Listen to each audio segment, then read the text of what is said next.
Well, my name is Roger Rorabaugh, and I live here in Burnside Township, Clearfield County. Have lived here all my life. I have been involved in the lumber business all my life. My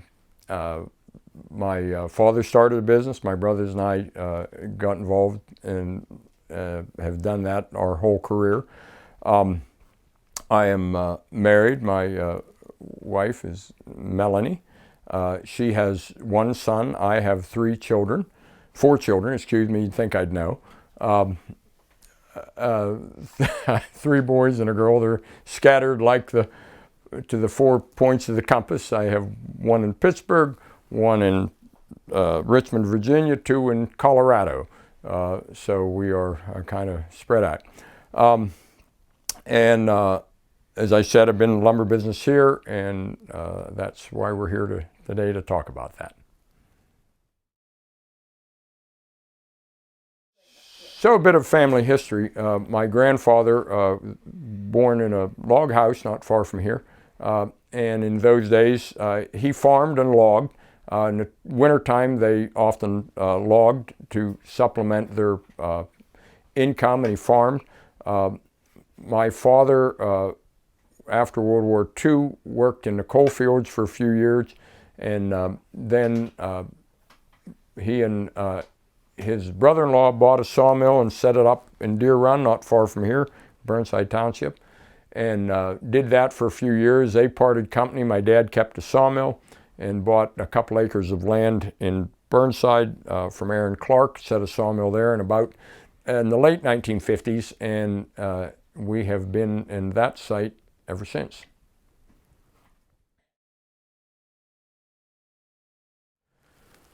The size of our operation at this point, or when we recently sold it, was be considered a medium-sized sawmill production-wise. We manufactured in the neighborhood of 5 million board feet annually, which makes us somewhere in the middle.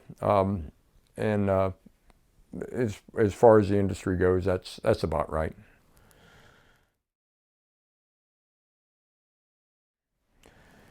The changes in technology in our industry are very great. From the time that I started in the sawmill as a teenager, I learned to saw on a handset mill, manual mill, where everything was really done by hand. You mentioned we rolled logs up a wooden skidway with cant hooks onto a manual carriage that you operated by hand. All the lumber, the equipment that conveyed the lumber just mounted to roll cases. You pushed everything along, you handled everything by hand, and that changed with more electronic equipment, conveying equipment, hydraulic equipment, air, pneumatics, to the point where now most everything that in a modern sawmill is done electronically. You still use, of course, air mechanical systems, but those are controlled, and very much of it with computerized systems that monitor and do all the switching. So the change is very great, and it's, excuse me, for the better, absolutely. Those systems are much more accurate, much more efficient, increase production, and the efficiency and the increase the yield. One of the things that for me was a little bit hard to adjust to was that I couldn't fix everything anymore, because the computerized systems, it's in the old days, if your pickup truck quit running along the road, you could always get out and get under the hood and get it going. Well, you can forget that now, and it's really the same way, that you have to rely on people who know more about it, which doesn't take much in my case for those kind of systems. And so it kind of, those of us that grew up on old-fashioned sawmills kind of had to get drug into the future, and we had to learn to rely on people who could repair and give us advice on the new systems that we had. So, but yes, in a word, it's better.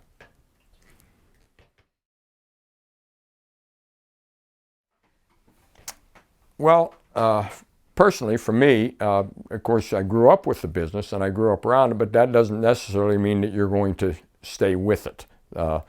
But I was interested in the I guess the mechanical part. What actually, I was always interested in what actually was going on when you were cutting lumber, how a saw worked, what was going on there, how fast did it turn, what drove it, how there are all different kind of cutting tools.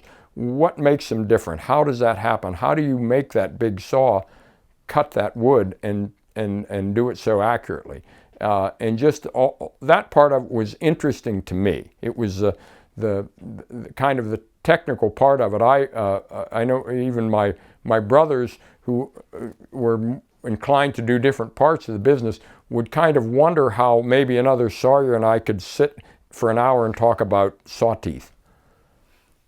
Many of the conversations I might have with people would bore everybody else to tears, but it was interesting to me, those kind of things, and that's what got me interested, kept me interested in that.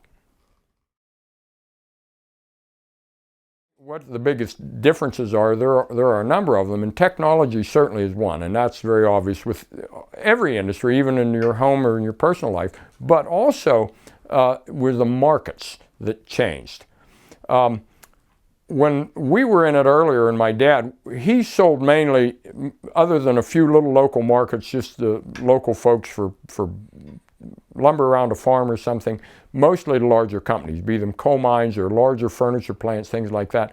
But the industry has become more diverse, and there's a lot of local markets, no matter where you are, for smaller manufacturers, things like, and that has changed a lot. That's changed very much with, and the other thing is that there are more smaller or medium-sized operations like ours that also now use dry kilns to dry that lumber to make it a product that is ready for use for smaller local customers. Furniture, small plants that make flooring and molding, everything from just knickknacks and toys, but we're able to produce a product that's ready for those small markets. That's a big difference. That didn't exist when my brothers and I got in business.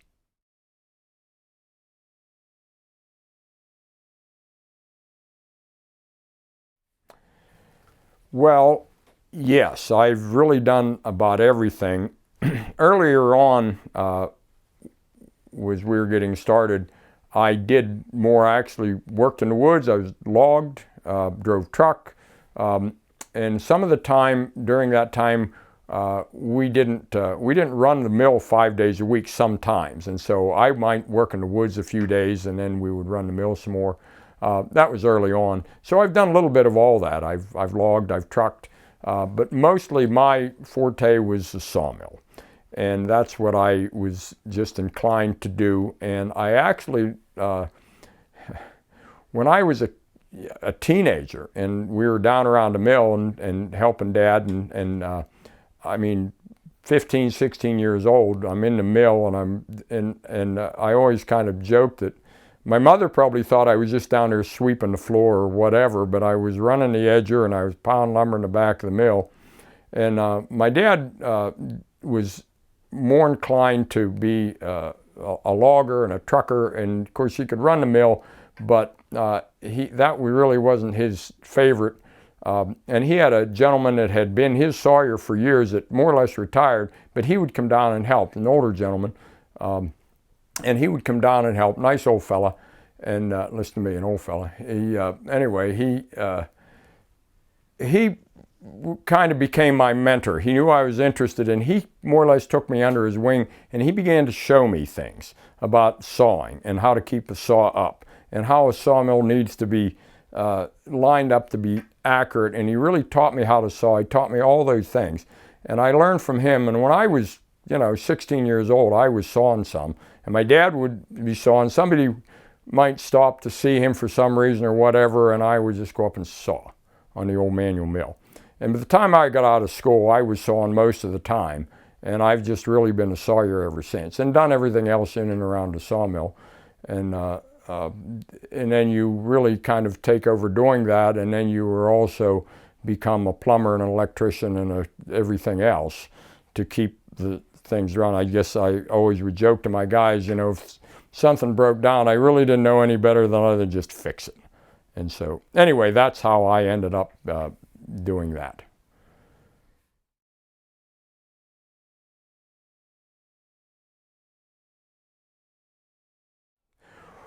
In 2003, we built a new sawmill from the ground up. We tore everything out we had, we leveled it off, tore down the buildings, did all the foundation work, and built the sawmill that we just recently sold.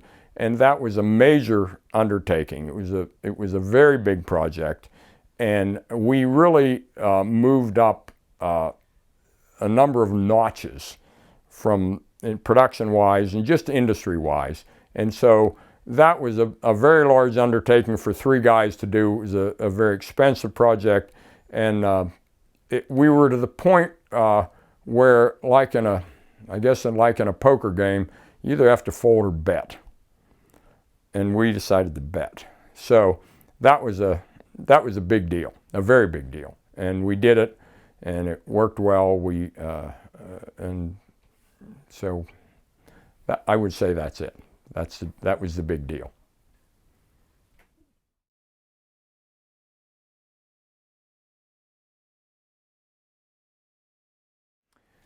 So where our products end up, where do we ship our lumber? Everywhere from far to near.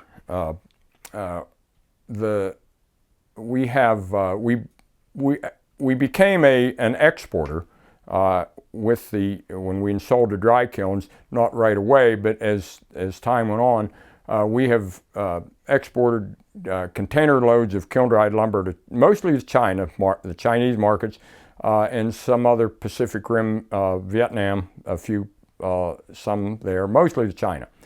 So that, of course, is the farthest, and markets quite near home, many very small shops for kiln-dried lumber close by. We also, incidentally, have always manufactured softwood, pine and hemlock, and those are local markets, local carpenters, farms, all those kind of things. And we have a lot of small customers that make all manner of things, a number of Amish shops that use our lumber. Also some more larger industries, the cabinet industries, some local, some across the state, some we export lumber into Canada mostly to flooring markets and flooring plants, and a lot in the cabinet industry. You ask some of the things that I was maybe proud of, or I was always very pleased to see some end products that somebody made out of our lumber. Furniture, cabinets, a barn. For instance, is a man and his wife that own a shop. They sell a lot of primitive decorations, things like that near here, and they bought built a building, and it's a timber frame building. I sawed the hemlock for all that, and it's just a really good feeling to go there and see things like that you knew that was lumber that we cut.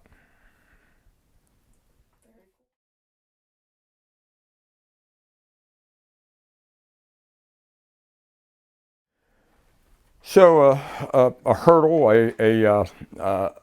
really a transition point where you have to change, and it would be market driven. The early part of our career in the 1970s into the 1980s, the majority of our customers was industrial hardwood, mostly coal mines. In that time, there were large underground coal mines, and we supplied timber into those coal mines. and that was a very large part. The majority of our production went into the coal mines. That changed with the demise of the coal industry mainly in the 1980s. Those markets essentially dried up. And so we were to a point where we had to, again, fold or bet. So we had to transition, or we would just have to go out of business. So we did and that was a very large hurdle, where you have to really almost suddenly go find new customers, change your manufacturing process in order to meet the demands of your new customers. We transitioned into the industrial hardwood, into the pallet manufacturing business, where we cut different kinds of products for the pallet industry mainly, and also we focused more on the better grades of lumber, what's typically known as grade lumber, furniture grade lumber, that we didn't do as much of before. And that then spurred us into looking at installing a dry kiln in the mid-'80s, because it adds value to your product, it broadens the customer base that you have, and that, again, not quite as much as building a new, more modern sawmill, but for us, not a real large operation like ours, a green mill, just selling green lumber, to install a dry kiln. This was starting to happen in our industry, but not very many people were doing it. And so we took that leap of faith and installed a dry kiln, and began then to expand into the dry lumber market.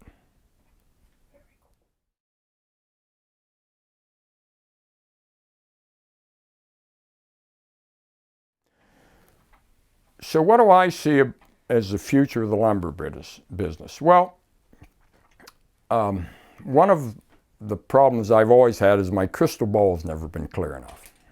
I just haven't been able to see the future as well as I wished. But I can make a guess. There is always going to be a market for lumber products. And I don't guess we've discussed this, but the forest industry, forest products are so diverse. So many things are made out of forest products. But the one thing that I firmly believe that there will always be a market for wood products, and when I say that, I mean made out of not paper, not the plastics, not the other things, the spin-offs from forest products, but real wood that you have in your homes and your businesses and your stores you go into. It's why my home here has a lot of wood in it. I don't know if I might be getting kind of out on a limb here, but I really believe that we like to have those things, we like to see those things, we like to touch those things, because they really connect us to the earth. And we just have almost a deep need, I think, to be around those things. And we do. We see them and we feel them, and we want them in our homes and our places that we go. And I think that's always going to be. But there's a lot of challenges too. As our business has evolved, as far as practices that are more efficient, environmentally sound, there are challenges to meet those, and I think we're going to see that continues to be more sustainable forestry, and efficiency in the wood, the manufacturing processes, safety, those things that are coming along, and I think we're going to see more and more of that, but I think that we're always going to love wood.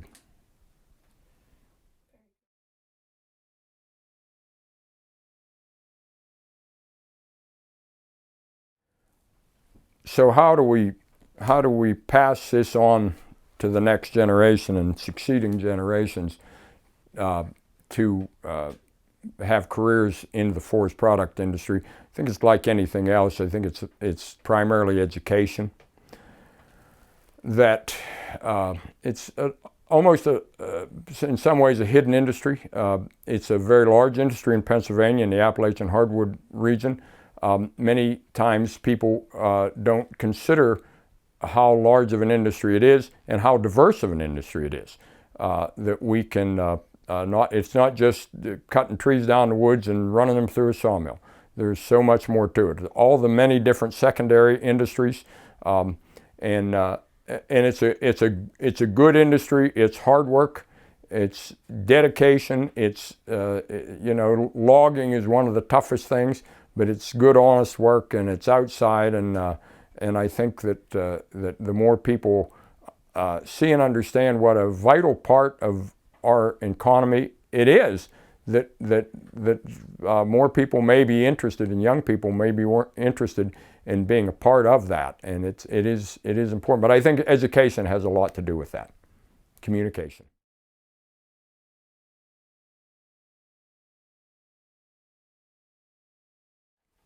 Well, what made me excited? What kept me in this business? There's an honest living to be made doing this, and I think that it's just the knowledge that you are using a natural and renewable resource, and you are really that you're contributing to the economy locally, globally, that you are I guess you're doing good work. I don't know how else to say it. You're doing good, honest work, and it's something that I think we've lost touch with a bit, and there just may be I hope that there just may be a trend back to some of those good old-fashioned ideals.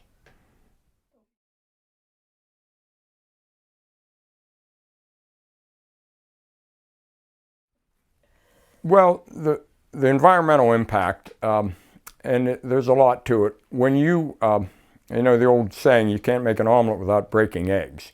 You can't harvest a tract of timber without some collateral damage. You just can't. And so you're going to disturb the earth. And the soil conditions in a woodlot are delicate, and you're going to disturb that. And there's erosion, sedimentation has to be considered, and we are much more, we've learned a lot. We know how to control that better. We, as far as the drainage and controlling the sediment, those kind of things we do much better. Also, sustainable forestry. We've learned a lot about managing forest land. We're much better at that. People have to understand that I've been in the sawmill business all my life. I want as much good timber within a small radius of sawmill as possible. That's how I make my living. And so we want to propagate that. We want to try to sustain those forests. And we've gotten much, much better at that. In this part of the world, it's not usually conducive to replant, because it's best just to help Mother Nature take its course here. In many areas of the world, that it is better to replant those trees. It really isn't that in the Appalachian hardwood region. But anyway, we've learned all of that. And in the sawmill, we've learned to be more efficient. We've learned to be safer with just even chemicals and petroleum products and things that we use, and to be better stewards of that, and to make better use, more efficient use of every log that you roll into a sawmill, that everything gets used. You waste very little. Everything gets made into something as best we can. We must be responsible, and make no mistake, my brothers and I didn't take a vow of poverty when we got in the lumber business. We're a for-profit business, and there's nothing wrong with that. It's what made America great, and I'm not going to go down that road. That's for another day. But yes, we do have to be responsible, and every industry has bad guys, and there have been plenty in our industry. And people, I guess, remember it only takes one really bad looking log job and dirty log landing along a road with mud and that never got reclaimed and to make everybody look bad, but that's really not the case. That's the exception to the rule. It didn't used to be, but it is now. And I think as an industry we have gotten much better, and we are we're not bad guys. We want a lot of forests, and that's it's easy to see as you drive around or walk around the Appalachian Forest Products region in the counties here in central Pennsylvania. There's an awful lot of woodland. There's in Pennsylvania, and I don't want to bore you with all this. Pennsylvania, a third of Pennsylvania is north of Interstate 80, but it has 2/3 of the woodland. We can't cut all the trees. We don't want to cut all the trees. We want to grow good, healthy forests, and we intend to do that. Thank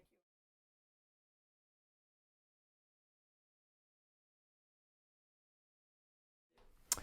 Well, there's a lot of education out there. I guess when I got started, there were very few places where you could actually get some technical training in that area, but there are more now. Vocational schools and universities that are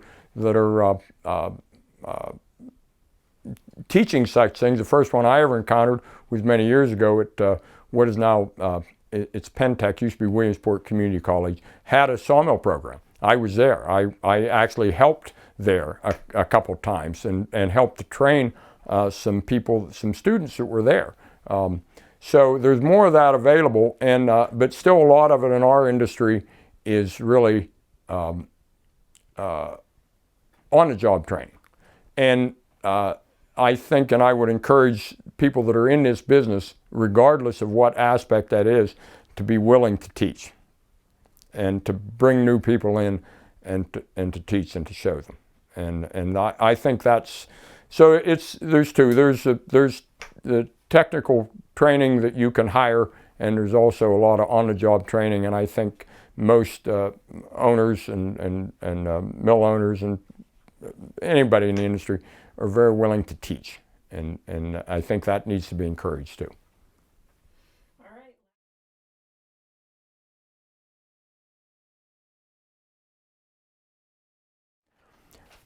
What sacrifices did we make? Well, everybody makes sacrifices. Doesn't matter what your career is, we all do. You make sacrifices in everything you do, in your home, your family, and everything else. So we all have. It takes a lot of work. This was one of my things that I always said, that there are easy moments in the sawmill, not very many easy days. So you do. You do. We have worked hard, and we have made sacrifices financially, personally. There were some long days and long weeks and even years. But those are the things, you don't dwell on the sacrifices. You dwell on the good things, how what you've accomplished, and you be grateful for the things that you have and that you've accomplished, whether they're material things or just and at this stage of my game, the satisfaction of a job that you did as best you could. So the sacrifices, we all make them. But